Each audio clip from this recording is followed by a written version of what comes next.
আসসালামু আলাইকুম এভরিওয়ান। আজকে একটা রিলস নিয়ে আসছি ফ্রাইড রাইসের, আমার নিজের মতো করে বানাইছি। সো বাসায় যা যা ছিল সেগুলো দিয়েই বানাইছি, মিক্সড ভেজিটেবল, তারপরে চিংড়ি মাছ, ঘরে যা ছিল। ওরকম প্রফেশনালি মানে ওইভাবে কুক করি নাই, নর্মাল ওয়েতে যেভাবে করছি।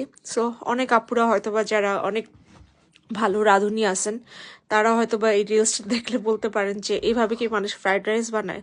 আসলে আমি যেভাবে পারছি সেভাবে বানাইছি, আমি কোনো রেসিপি ফলো করিনি, আমি আমার মতো করে বানাইছি। আমার জাস্ট পেট ভরলেই হলো আর খাবারটা একটু টেস্টি হইলেই হলো, এটা হলো আমার কথা। সো আমি কিভাবে বানালাম, তারপরেও নিজের আহ, রান্নার একটু গুণ আপনাদের দেখানোর জন্য রিলসটা বানালাম। আর এই তো আমি এখানে সব মানে পাউডার ইউজ করছি আজকে, কোনো ধরনের কোনো বাটা, আদা বাটা বা রসুন বাটা ইউজ করি নাই। গার্লিক পাউডার, তারপরে সি সল্ট,